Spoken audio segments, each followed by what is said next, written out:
Hi guys, EBPMAN here, and today we're doing the unboxing of the Samsung Gear S3 Classic.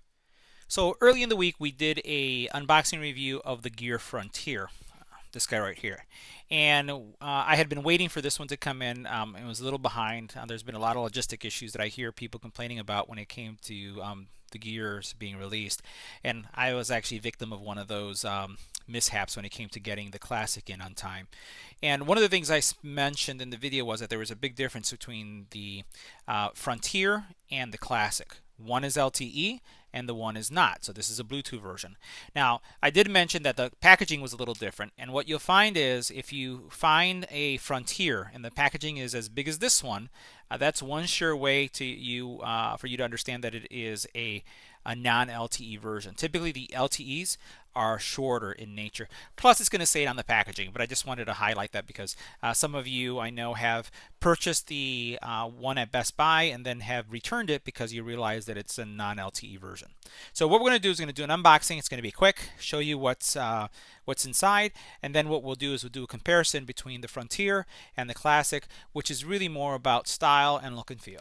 So we'll go ahead and do the unboxing. And one of the things I have to say about the Frontier versus the Classic is that for me the Classic is more of the businessman version. It is a dressier look, and you can see that because of the chrome finish. So what you have first and foremost is your Frontier, and it does have a leather band. But once again, it's a classier looking watch. And even though I love the Frontier as well, I just find it to be more business-like. So we'll go ahead and put this aside. On the side here, you have your micro USB charging cable. You have two or an additional band. So this is the small. It has the large on, and it's only one side that you would modify or change. You have the brick. So this is going to be, again, nicely packaged. Again, this is your power brick for it. And then what you have is a user guide. So you have a quick start guide, very short, and then also safety instruction. So that's pretty much all there is to it inside of the box of the Gear Classic. Now, taking a closer look at the Classic, what you have is the same feature and functionality where you can rotate this dial, and you do get feedback. You get this little click feedback as you're going through. It does have the buttons here that are more prominent than the Frontier itself. The back is a black finish, very similar, but it does have two different type of materials. It may be me, but I feel that it's a slightly lighter than the Frontier. It does come with a leather band. And you'll notice that because of the silver treatment here, or the chrome treatment, all the finishes are in the same color. Now, one of the things that you may want to do, I did a video on installing a butterfly clasp. You can do that to replace this if you want to be able to really extend the life of a leather band. It just makes a world of difference.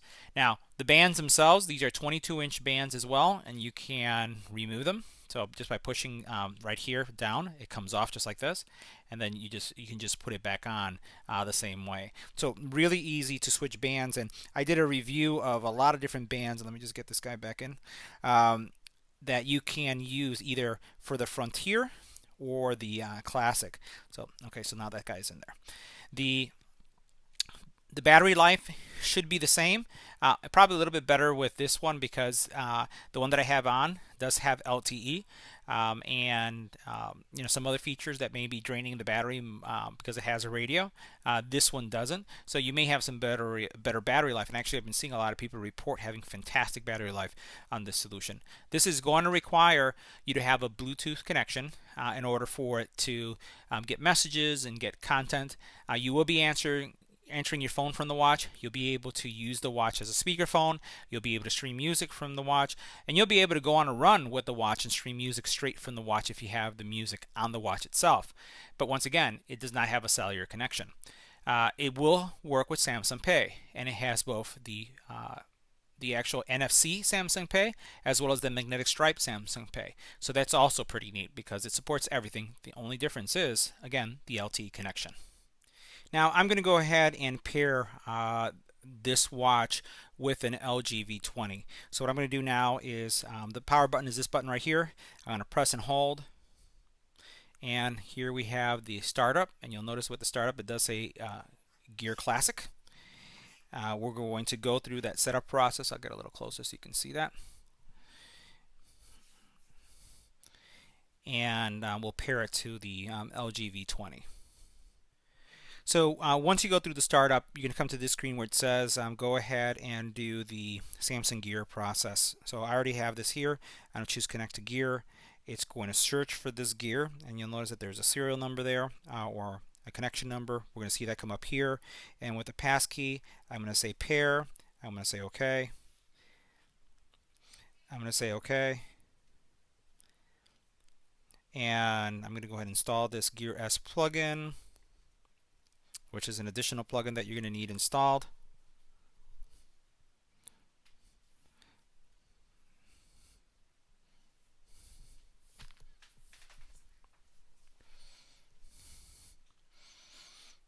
We'll let it go through the process, and we'll just pause the video just for a second. You're going to have to click OK for a couple accessories. It's asking again for another accessory service.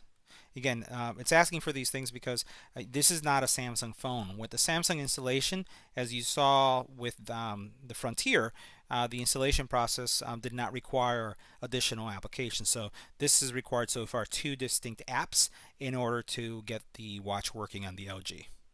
And by the way, as we're doing this, there is a version of the Gear software that you'll be able to use to have the Gear work on an iPhone. It's in beta, and I've been doing some testing and it works really well. Still not available for general public use. You can find it on the internet, but again, it's something that I would stay away from because of it not coming directly from Samsung. So now that we have the connection established, we're going to go through a tutorial. It's basically telling you what to do. You know, that's the back key, you know, that you can swipe down, you can swipe up. This is the home button. Press this to go back again. Cover it to turn it off. And then that's it. So it's really walking you through all the steps. Now, once again, one of the greatest things about this watch is how real it looks. And you notice it has even that sheen. So as I'm moving it around, it has a sheen like if it was a real watch. So now it's connected, and what you'll notice here is there's a couple things. In order for you to get notifications and to use certain features, notice, sign into your Samsung account to use these Gear features when Bluetooth is disconnected.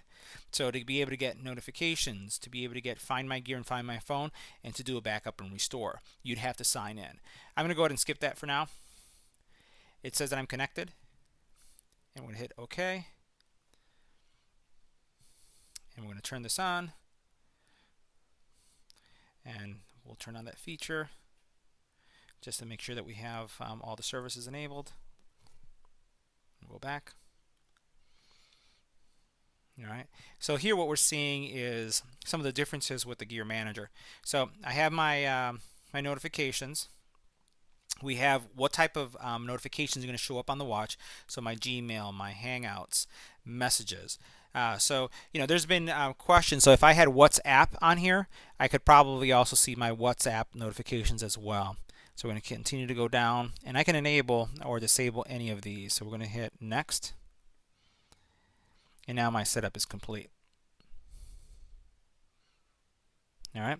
So neat things here. We're able to see storage, battery, and then it's going to also tell us when it comes to the battery. As you tap, you'll be able to see the estimated time of usage or how long it's going to be there. And it's going to take a little bit before you'll be able to get the statistics. And then you can also look at some of the updates and things that you can do here. As we scroll down, you'll see some of the faces, some suggested apps. You can install S-Health, which I would recommend, so I'm going to install it. And this is neat because LG has its own health application, but if you want to have a consistent experience with sleep, you want to have a consistent experience with the steps, and this is where the Samsung account comes in, you'll be able to have that here. Now, as it's installing S-Health, one of the things I want to highlight is Samsung did mention that you would be able to use Samsung Pay on any device. I have not found Samsung Pay anywhere on this application for the LG phone. Now, Samsung Pay is accessible by pressing and holding this area here. So we'll see. I'm pressing and holding it, and it looks like it hasn't been installed, and it's not coming up. And I think that has to do with the fact that Samsung Pay is not available on this device. Because if it were a Samsung Pay device, it would trigger an event on the app that would then force the app to be installed on my wristwatch. So I would say that that's probably something that's going to be coming real soon. So now, rather briefly, since we covered this with the Frontier, let's just talk about some of the things that you can do with the watch. When I rotate, you can add a city, add a contact, create a reminder, look at events, right? You could also use S Voice. I'm going to back that out. It's looking at your calorie count, so there's fitness there. The altimeter and barometer, which is nice. News briefing. You can use this as a media device to control your watch, or in this case, your phone actually, or you can play from the watch itself.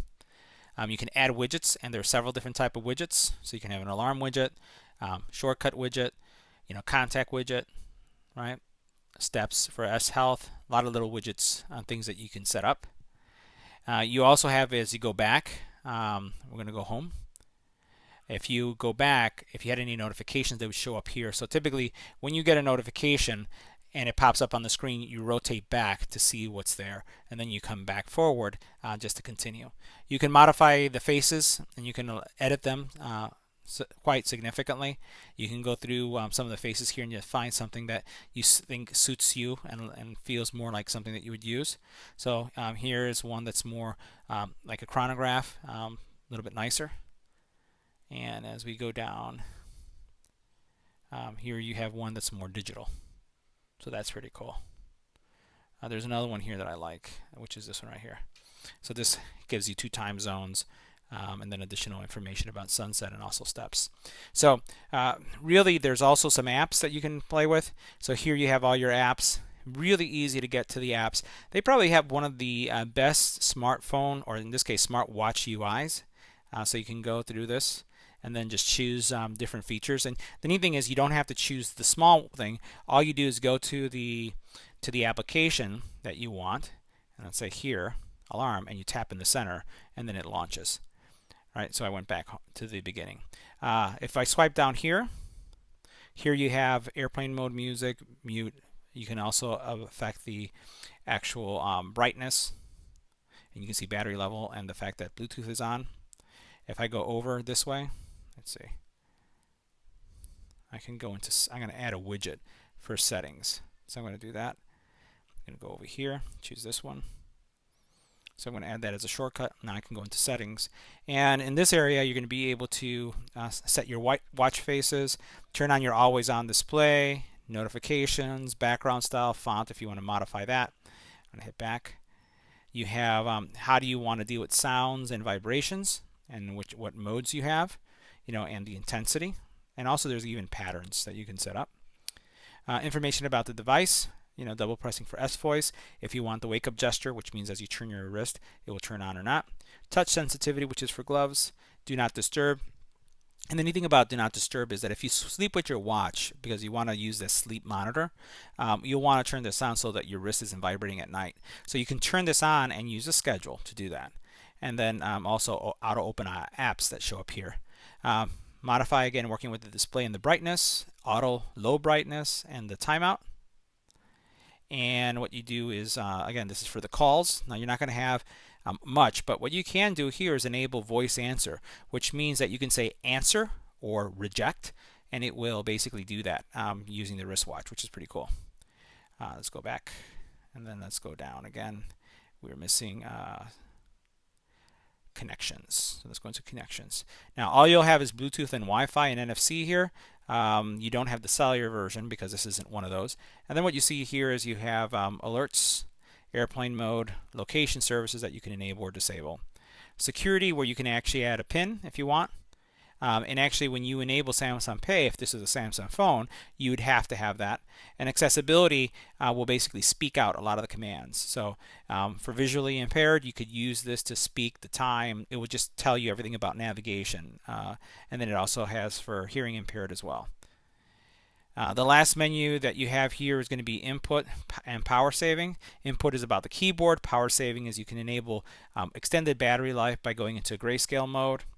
And then gear info is where you can see the software version, and then this would allow you to connect it to a new phone. It's going to erase some of the stuff that's on here if you do that, connecting it to a new phone. Now on the watch side, you do have right here the mic.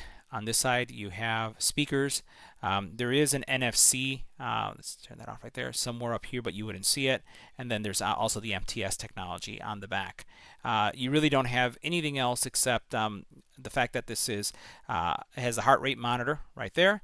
And realize that this watch is IP68 certified, so you don't have to worry about if you take a shower at the gym. Although with the leather band, I would not recommend that unless you switch it to some of the silicone bands that I reviewed. So this band will fit it, so you can use either a sports band or you can wear a silicone band that is leather-like. So this concludes my review and unboxing and initial setup of the Samsung Gear S3 Classic, and that was with an LG V20.